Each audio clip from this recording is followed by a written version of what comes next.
So this white guy messages me and he's telling me about how he loves my content and all the stuff that I'm saying, but why does everything have to be about race and blah blah blah blah. You know how that goes. And that's because it is about race, man. Especially when we're talking about guns and firearms and the Second Amendment, it is about race. And from the perspective of a black, an African American, yeah, I'm going to talk about the racial component because, this is a part of the conversation that a lot of white gun owners they don't want to talk about. Again, you're on the opposite end of the political spectrum. Most black people are Democrat, they're liberal, they're on the left side of the spectrum. Most white folks are who, especially those who are pro Second Amendment, they're on the right side of the spectrum. There's a lot of pro Second Amendment people that don't give a fuck about the what's going on with the conservative ideology in many regards. They really don't care about a lot of that stuff, but they're one issue voters and they care about the Second Amendment. But you got to face the fact that gun laws, many of the gun laws were, designed to keep guns out of the hands of black people. That's just what it was. You got a free slave population, that is very justifiably angry at your ass, and the last thing you want is them running around armed. Period. You want to be able to, to check them, as the dominant members of society. You want to make sure that there's no Nat Turner, that there's no rebellions, that there's no insurrection, that there's no ability for them to, fight back when you're trying to keep them in check, period. So gun law started with black people being denied access to firearms, and that's just what it is. And, I was going to make a video the other day thinking about what would I do if there was a shooting in a mall or something like that, and I'm a black man, a young black man walking around, with a concealed carry, right? And I had to sit there and I had to look at it. I had to weigh out the options. I had to sit there and say to myself, I'm like, you know what? If some white people started getting gunned down and I was there, unless I had a blatant open shot, I'm getting the fuck out of there. Like, I'm not going to sit there and start searching around for this dude. Not to mention the fact that, it's very likely that I pull out a gun and then for some stupid reason, it's a mass shooting, right? Like what you saw in El Paso. But yet all the white people, all they hear is gunshots and they start thinking, ooh, thugs, niggers, crime, so I'm a black man. I got my gun out, even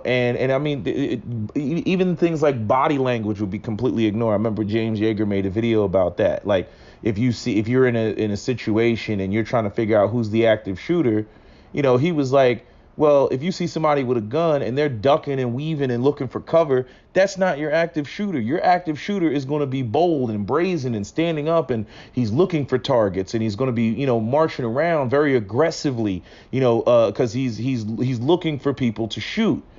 Somebody who's trying to engage a mass shooter, they're gonna be like cautiously going around corners. They're gonna be cautiously, moving forward, moving up, trying to find cover and concealment. But is that how a white person is gonna think when he sees a black man with a gun in a mall? If there was some mass shooter, probably not. They would be like, oh, there he is, nigga, shoot, I'll shoot him. You saw what happened to Mr. Bradford down there in what was that, Louisiana, or was it Alabama? I forget which state it was. It was somewhere down there. The brother that was in the military, and it was some sort of shooting in the mall. It wasn't a mass shooter, but he had those cops or those mall cops or whatever they were that came up behind him and shot him in the back of the head. You know what I'm saying? He had the gun in his hand. He was trying to be a hero, and he got his head blown off. And I think even when there was the El Paso shooter, I think there was a black guy. He gave an interview or something like that. He was like, hey, I got my concealed carry on me and whatnot. But he was more concerned about saving the kids, and he got some kids out of the way or whatever. But, he didn't pull out. He didn't go and engage the threat and everything. Like, that's not black people's cowardice. That's white people's fear and racism. That has black people responding to, white people's fear and racism. We have to act accordingly. That's just what it is. It's not a, we're all American and the Second Amendment somehow supersedes racism and bigotry and stereotypes and all that shit. It doesn't. If you think it does, then you'll just end up like Philando Castile, where he think, well, I'm an American, I'm gonna exercise my Second Amendment rights and da da da da. You can't interact like that when it comes to non-black police officers. You know what I'm saying? You really can't interact with that. I dare say even black police officers, but you really can't interact like that. Because, they got all these sort of negative preconceived notions. They want to conflate Ray Ray and Pookie in the hood between and law-abiding black men who have concealed carry guns. And I've already spoken to the black community about the fact that, unfortunately, there's not enough of us who embrace the Second Amendment. So there's a lot of white people who don't see black, lawful gun ownership of a black man with a gun. You know what I mean? Like, you got, some people, discouraging black men from open carrying because of, the type of shit, the type of attention that you'll be drawing toward yourself. But then at the same time, if white folks never see black people openly carrying, or if black people aren't the most Second Amendment exercising motherfuckers that are out here, then every time they see a black man with a gun, they think something negative. So it's really a fucked up position for us to be in. It really is. It's like, what do we do? The other thing is, look, at the end of the day, it's not like, even I don't believe that, like, white people just get up in the morning and they're like, moo ha ha ha ha, what can I do to fuck up some black people? I don't buy that shit. But at the same time, and I know that there's a lot of shit that you'll see as a white person that maybe you don't give a fuck about race. Maybe you don't care. You're like, oh, I don't care about race. I got black friends, white friends, Asian friends, Hispanic friends, whatever. I don't care about race. Yeah, maybe that's you. Okay, but there's a lot of people in this country. Again, just go and look up all of the hate groups, that exist in every single state across America. All these neo-Nazi groups, all these white supremacist group, white nationalist groups, and everything else like that. And good luck being the one that's going to, squeal on them and run back to black people and say, hey, I observed something racist today. I observed something that was against your interest today.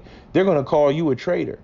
They're going to say that you're being a traitor to your own kind, a traitor to your race. Most of you don't even know how to respond to that. Because, like I said, the ugly reality is that there is a reality to race, and race is not based on hatred. It's based on group economics and tribalism. It's based on the fact that there's an in-group and there's an out-group, and the idea that resources are supposed to go, to the group, because at the end of the day, we're like bacteria on a petri dish, and planet Earth only has finite resources. There's only so much land, only so much water, only so many jobs. Okay, and when you go back and you look at like the 1920s, and you look at the race riots, like the Red Summer of 1919, both in D.C. and in Chicago, these race riots in large part were over jobs, because you had factories in the North because black people were moving. You got the whole Great Migration. Black people moved out of the racist ass South and moved to the North because people like Henry Ford were offering better jobs, and everybody's getting paid $5 a day. And you had a lot of white people who felt like these jobs is for white folks. Because black Americans that were moving to the North were being treated like the way that white Americans today feel about Mexicans. They're coming in here and taking our jobs. They're coming in here and taking food off of our table. They're coming in here and taking food out of the mouths of our children. When do white men sit around in a community or a neighborhood or whatever? When the fuck do they sit around and start talking about moves to make more money or better jobs or opportunities? And then they say, well, wait a minute. Jamal's got a family to feed too. What about the blacks? What about those people? What about the black guy I went to high school with? He needs an opportunity too. Like, white people do not sit around and fucking say that. And the problem with black people is black people have been convinced to drink this tea of oh, we're all Americans, we're all God's children, and we go off to war and fight and die, and then we come back home to being treated like second-class citizens. And so we never seem to be able to do for self. Then when we don't do for self because we're too busy trying to be Americans, then you throw that in our face and say, oh, well, you need to do for self and personal responsibility, nigger, and you need to do for self. Then as soon as we try to do for self, then you turn around and say, oh, it's reverse racism. So we can't fucking win. We can't fucking win. We show personal responsibility, and then next thing you know, the black leaders that advocate for personal responsibility and self-sufficiency and self-reliance and all that stuff, they get assassinated. You know, y'all running around screaming personal responsibility, but every black leader that has ever talked about black people and personal responsibility, whether it's Fred Hampton or Malcolm X or Marcus Garvey, you either got rid of them or you killed them off. So miss me with the, oh, well, black people need to, you know, they need to do for self and handle their own shit. Miss me on that bullshit. It's bullshit. You may not be on that shit. You may not be aware of that. You may not have a racist bone in your body. You know, but the collective of white people, y'all some motherfuckers. Plain and simple. Individually, oh yeah, y'all could be real cool and chill and everything else like that. But collectively, when you get more than like 3 of y'all in the motherfucking room, y'all be some conspiring ass motherfuckers. That's why you get black people running around talking about the white man is the devil. So, like, miss me on all the obliviousness of like, oh, I don't know why you talking about race all the time. And all the problems that we have in America stem from white supremacy. All the problems. Even our miseducation and piss poor and bad behavior is a byproduct of prolonged exposure to poverty that directly comes from the systems of white supremacy that have crippled black men and economically disenfranchised them. But y'all don't want to own that shit. Y'all want to act like, oh, niggas, they just can't do nothing. They just came out of the womb all fucked up and everything else like that. Oh, they're just lazy. Really, the group of people that you got to work for y'all as slaves because y'all didn't want to do the work yourself are the lazy people. Okay. You know, hashtag logic. You know, I mean, it's nonsensical bullshit. You know, and at the end of the day, it's not black people's duty or job to change the system or change anything. You know, if you're serious about, oh, it shouldn't be about race and everything, it's your job as a white person who doesn't have a racist bone in their body to change the shit and change the other white people around you. But I already know that that's an impossible task and that's not going to happen. So black people got to do what they got to do with y'all in the room being a bunch of assholes. We got to navigate around the assholes. We got to figure out how to deal with when you got assholes in the room and assholes, that you gotta deal with on a daily fucking basis.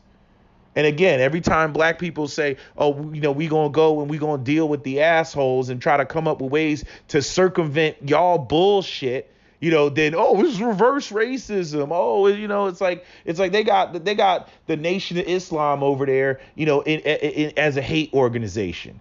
They got the Black Israelites over there, as a hate organization on the hate. I felt like that was just done so that the white people don't get triggered. Because the response to racism is not racism. It's the response. You know what I mean? Like it makes no sense. It's like all this again, this is why I hate black people being involved in Christianity. All that bullshit that, oh, you need to love your neighbor and all that other shit. White people don't act like that. They don't operate like that. Y'all be on some praise the Lord past the ammunition shit. But black people, they supposed to turn the other cheek. Every time you see one of these white racist cops go out here and gun down the black mother, she up on television talk about, oh, we good Christians and we forgive and we forget and all that other shit. You don't see no white. Let a black person do some violating shit to some white people. You ain't gonna see them get up there and talk about how they forgive the black person. You ain't gonna see them talk about forgiveness. But black people with their slave mentality, they always getting up there talking about, white forgiveness and shit like that. And then when a black person doesn't subscribe to white forgiveness and gets mad just as equally as mad as a white person would get if black people violated white people, then the white people want to jump up and say that he's spewing hate. He's hateful. Again, this goes back to why white people, that's why there's Martin Luther King Day as opposed to Malcolm X Day. Because Malcolm X was talking about black people by any means necessary. Talking about shooting two-legged dogs, talking about the police brutality that was going on in the 60s. And yeah, he was talking the same type of shit that y'all would be talking if y'all was getting fucked with. White people can't fool me with that bullshit.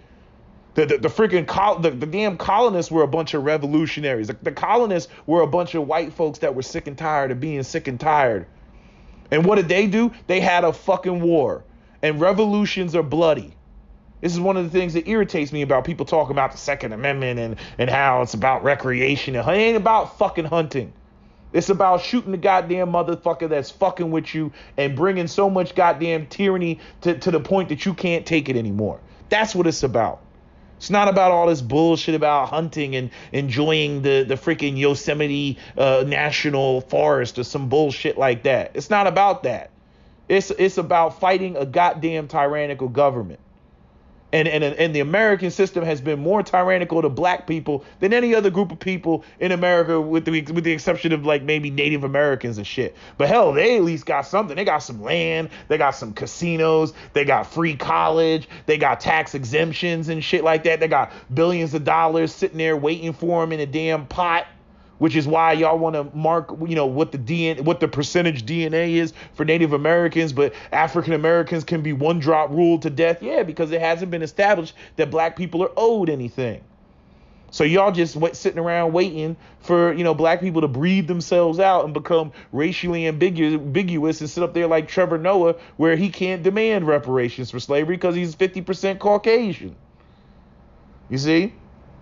So, it's just like, sometimes I don't even know if some of y'all be trolling, man. Like, just like when y'all leave comments and shit, because I'm like, you can't be this oblivious, and I'm trying to be patient and I'm trying to be understanding. And I'm trying to, take it at face value that you don't understand how race and racism and the system of white supremacy actually work.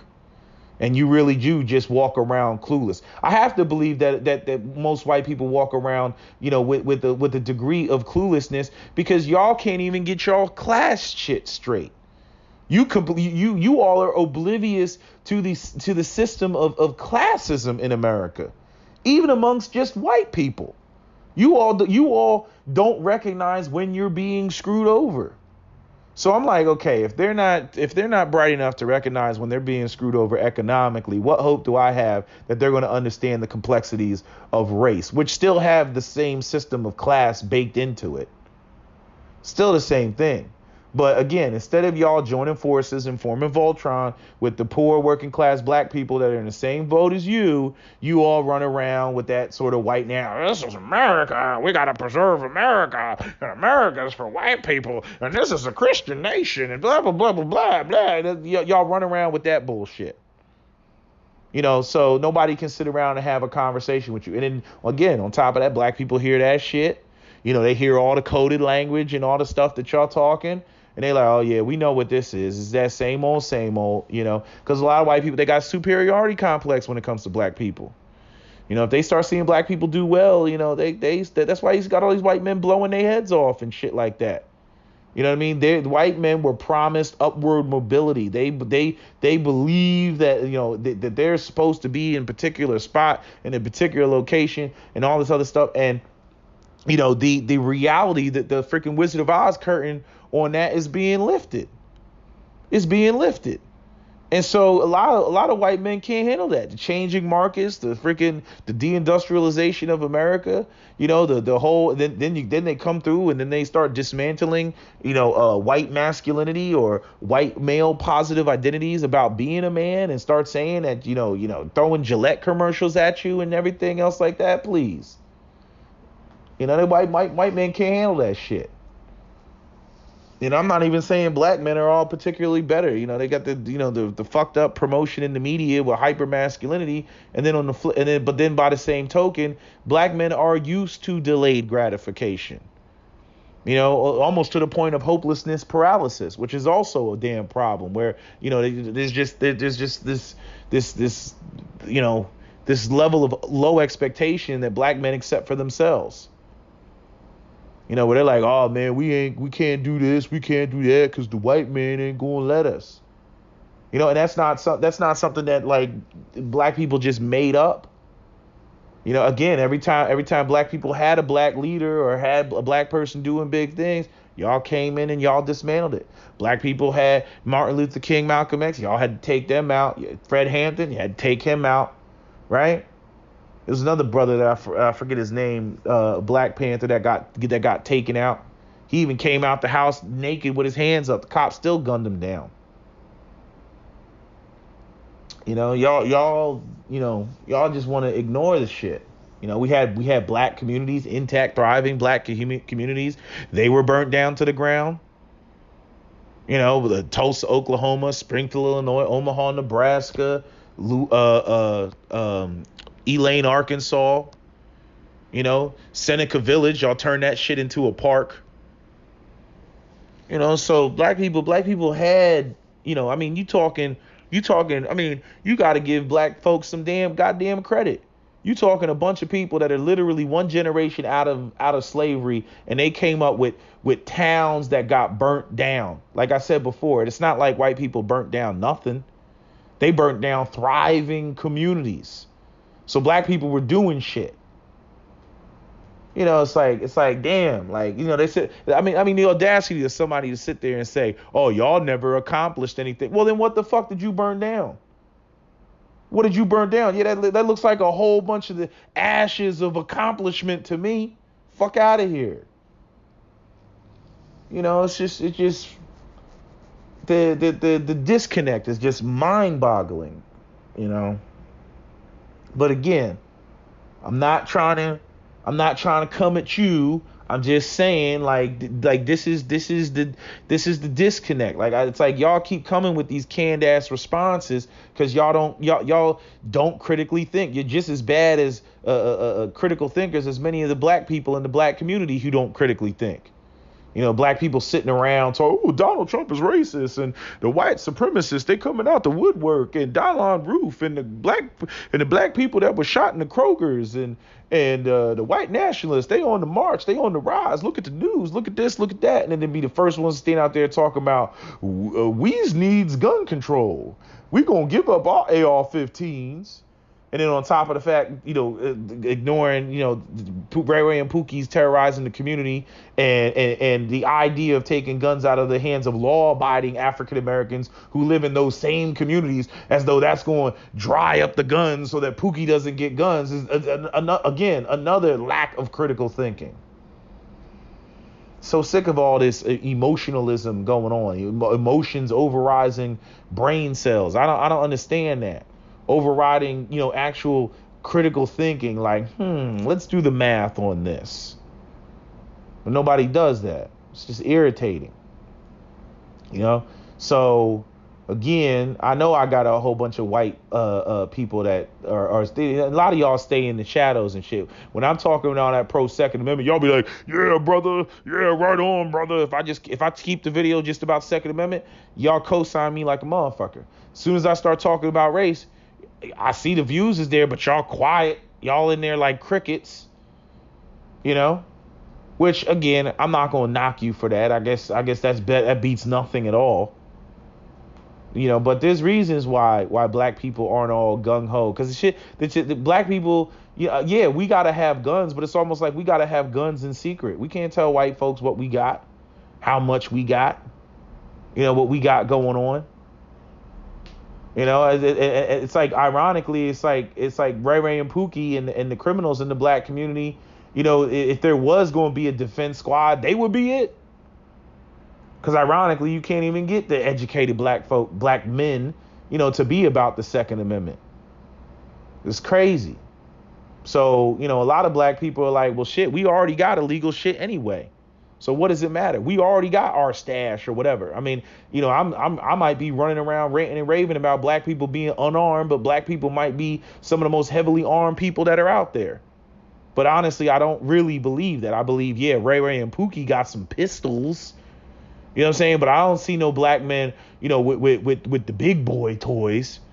You know what I'm saying? I don't see no black men with the butt stocks and the bipods and the ACOG scopes. You know, and cases full of 300 blackout. I don't see none of that. I don't see black men with rifles, AR-15s. I don't see that. You know what I mean? A bunch of hoodlums with some high points. That shit don't impress me. I want to see your AR-15.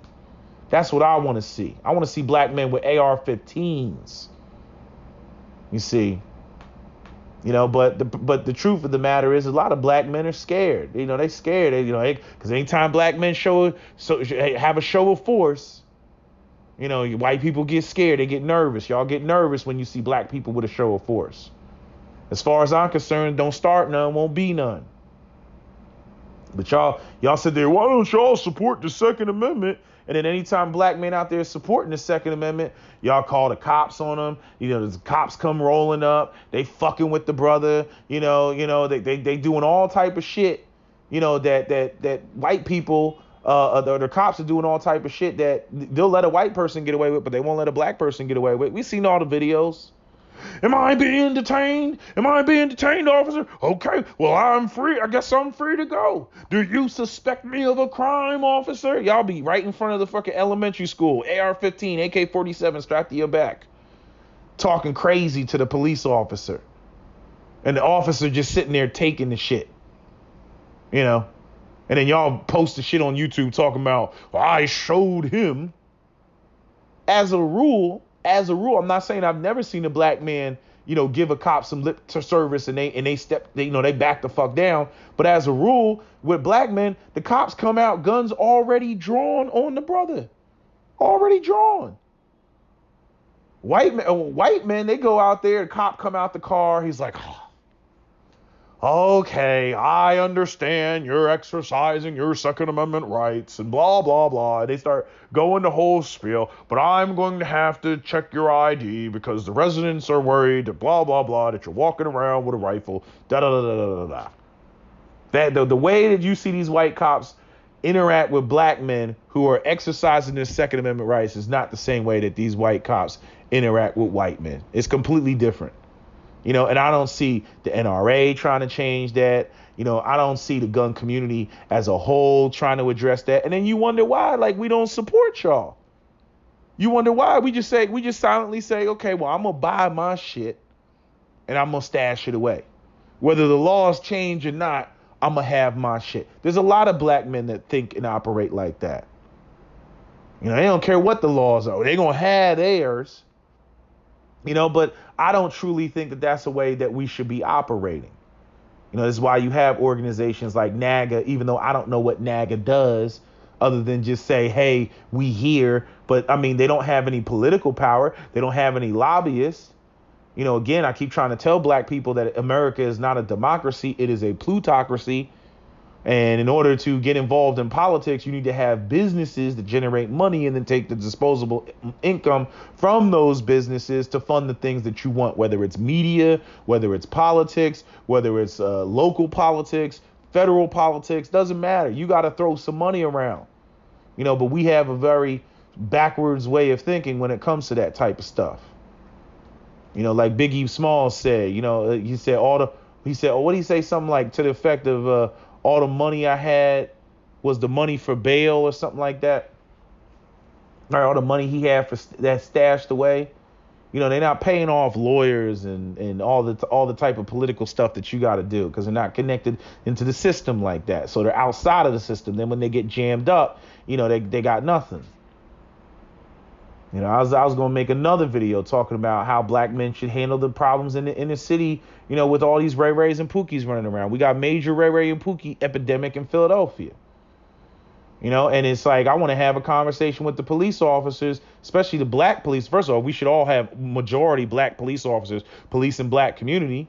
You know what I mean? But we need to ask these black police, well, whose team are you on? If we run up on Pookie and we like, nah, nigga, this is our block. We got families and kids and everything else on this block, and we out there pointing guns in people's faces, to get Pookie off the block. Is the cop going to come through and, freaking arrest you for terroristic threats and all that bullshit? Or is the black cop going to come through and know what time it is and give you the wink, and look at you like, I see what you're trying to do. And carry on, citizen, and act like he ain't seen nothing. Because that's exactly what white police officers did in the past when it came to how they when they were dealing with problems in their own community and dealing with issues across the racial line. You know, it was understanding. You had all type of police. They were in on it when black men were getting lynched. Them motherfuckers was in on it. Hell, some of the police officers, they was the Grand Dragon and the Grand Wizard and all that other shit. And yet we got black cops in the black community. All these black cops are nothing but a bunch of wannabe white overseers. They don't even identify with the black communities that they're policing. They're just as bad as the white racist police officers that don't even live in the communities nor give a fuck about the people who live in the communities. You know, these Uncle Tom coon ass cops and shit. The ones that think that they're a special Negro. And I'm not like those other niggers. And I'm going to show these white people just how much I'm not like the other niggers. Show them how loyal I am. You know, these are the black cops that be all extra and shit, throwing bows on the black suspect that's already handcuffed. You know, the ones being real extra. Those black cops. The coons, the Uncle Toms. The I want to be accepted by white police officers and the culture of white policing in America just so bad. Please accept me. Them niggas. You know? So I just think there needs to be a whole political restructuring of the black community. A lot of these old niggas need to get the fuck out too. All these old ass black politicians that want to tell you about the civil rights movement and everything else like that. And then they want to disarm young black men out here. And if some shit were to go down, them old niggas ain't going to be doing any of the fighting. I got the same problem with old niggas as I do with black women that want to sit there and talk about who's not protecting them and then want to be on some anti pro Second Amendment shit or some gun control shit. And I'm like, bitch, you ain't gonna be getting up if some shit were to pop off. What you mean you gonna gun control? You like you gonna dictate and tell me, you know, what gun is most effective for me to go downstairs and investigate who the hell is in my house or how many rounds I should have in a magazine? Bitch, fuck you. You ain't doing none of the fighting. I got a problem with people who ain't gonna be getting their hands dirty, sitting on the sideline, dictating and trying to tell young black men what is the most effective tool they need to defend themselves. Fuck you. Get out my face with that bullshit. So I got problems on all fronts with all non-logical, in their feelings, people who shouldn't be in the position trying to guide the ship and direct things that don't need to be directing things. We need a whole complete restructuring. You know, and again, even a lot of our black politicians, you know, they on the plantation. They on the Democratic agenda. They're not on the pro-black, fix the black community, you know, real solutions and resolutions front. That's not their MO. Again, going back to the fact that black people don't have any businesses and we don't pay their bread and butter. White men are the ones that are slipping them envelopes. White liberals are the ones that slip them envelopes and say, yeah, make that happen. Da da da da. We'll keep you in this position of power. Da da da da. You know what I'm saying? Where does freaking Maxine Waters get off living in a $4 million house in California? You know what I'm saying? Like where do these politicians get off with that type of money? You know, all these old ass, we need some new blood up in there. And we need some new non-cooning blood, but we also have to support them economically. I talked about this when I talk about, you know, Coleon Noir and whatnot. You know what I mean? That's like the main person that you got to be in an organization. You know, my prediction, Coleon Noir will be president of the NRA when he's like fucking 50 something. That's my prediction, because the left can't touch him. And that would be a smart move for the NRA to do. But you know, you got old ass Wayne LaPierre up in there. You know, again, same situation. Dinosaurs in the building, and the dinosaurs, you know, they won't give it up. You know, they don't want to pass the torch on, especially passing the torch on to a black man. But you know, as Coleon Noir is putting out more and more content, more and more videos, and he's getting more and more support and more known. He's got like over 1 million subscribers now on YouTube, and who knows what's going to happen after December 10th. Hell, my channel might be gone. Both of my channels might be gone. So that's why I got to put this shit out early. But you know, so if y'all want to save whatever videos I got up, save them hoes, because I'm telling you, you know, YouTube is on. You know, they're on what they're on. You know, I mean, we're entering the era of Big Brother. We're entering the era of censorship. Okay, if they don't like what you got to say, this isn't free. Like I said a long time ago, I was here since the beginning. Okay, My original YouTube channel, I think that shit was created back in 2007, and I started posting videos in 2008. And I'm telling you, and I was like, I was just glancing at YouTube before that, Hell, I remember one of the first YouTube videos that was out was that white boy that was dancing in California. It was like the evolution of dance or some shit like that. Y'all remember that video? But I'm just saying, once money came into YouTube, it's just over. You know what I mean? And then, I guess people tried to say that YouTube was a public work and that, people should be able to have free speech on there. And it's not. It's a business. And now like YouTube is just trash now. Like it's just what it is, what it is. You know what I mean? The stuff, it's you got to keep your video. You want to make money on YouTube, you got to keep your shit fluffy and light. It can't be controversial. You got to throw some fuzzy animals in there or kids' toys or reviews on automobiles and shit like that. But pro Second Amendment stuff, political stuff, religious stuff, stuff's talking about societal shifts and all that other stuff, anything controversial, demonetized. So, it's like that's what it is. So a lot of my favorite YouTube a lot of my favorite YouTubers and people I watch, they might not be here after December 10th. And I don't know what type of backlash YouTube is going to get. I don't know if people are going to go on strike. There needs to be another platform. That's what I should do. I should take my money and go and make another platform, so that people can actually have free speech. And I'd allow Colin Flattery up there, Red Ice up there, Jared Taylor up there. Like if it's going to be free speech, goddamn it, it's going to be free speech.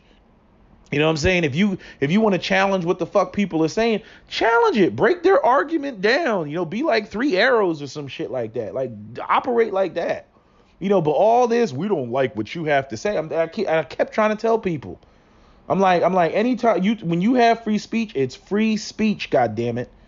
Once you shift away from anybody being able to say what they want to say, and I'm not talking about threatening people and, I'm going to kill you and all. I'm not talking about that. I'm saying free speech. Once you deviate and you start saying, they can say it, but you can't say it. It's the same with denying black people the Second Amendment. White people can have guns, but you can't have guns.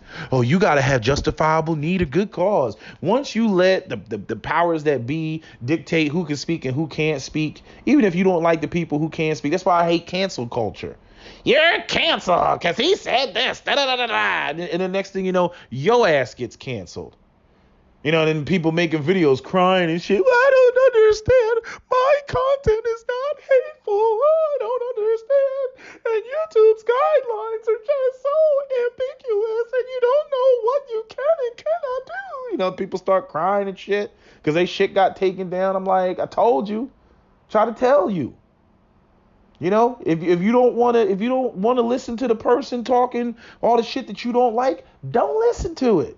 Nobody's making you go and listen to it. But I knew as soon as the money got involved on YouTube, the whole thing was just fucked. Like as though if I watch a documentary on the Ku Klux Klan or I watched a documentary on the Holocaust and there's a Doritos ad playing, that I'm going to think that Doritos supports the Ku Klux Klan or the eradication of the Jews. Like, really, motherfucker? Like, really?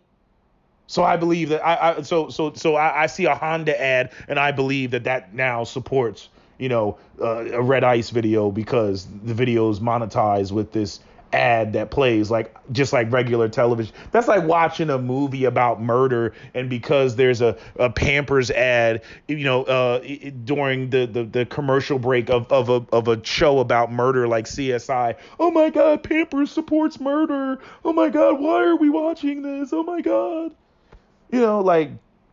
Really? Like, didn't they have that movie about a TV show about a serial killer, Dexter? So I guess every commercial in between Dexter supported serial killers, right?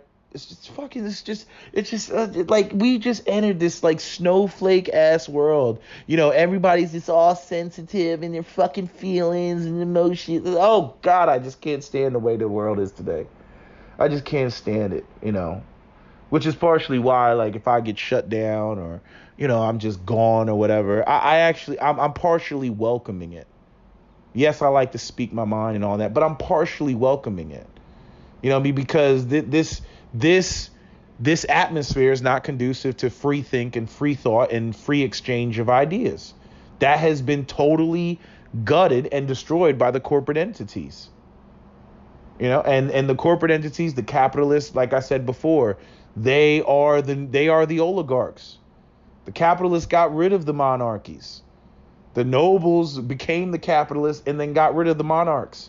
And so now you just have the freaking capitalists and the proletariat, which is us. And they want to control the narrative of everything. They want to brainwash you with everything. They want to control and dictate what the messages are. And the spaces in which, anybody who is anti the status quo, doesn't matter what the subject matter is, anybody who's anti status quo, they're like, you gotta go. You gotta go. We can't have you here disseminating your free think. And the ones that they're most scared of are the true free thinkers. Not the ones that just hop on trends, the true free think. They scared of us. Nigga, you got to go. So, don't be surprised if you see, my channel disappear or a number of other people's channels disappear. So anyway, I just wanted to say that. So that is my video. New Jersey gun laws out. SWP out.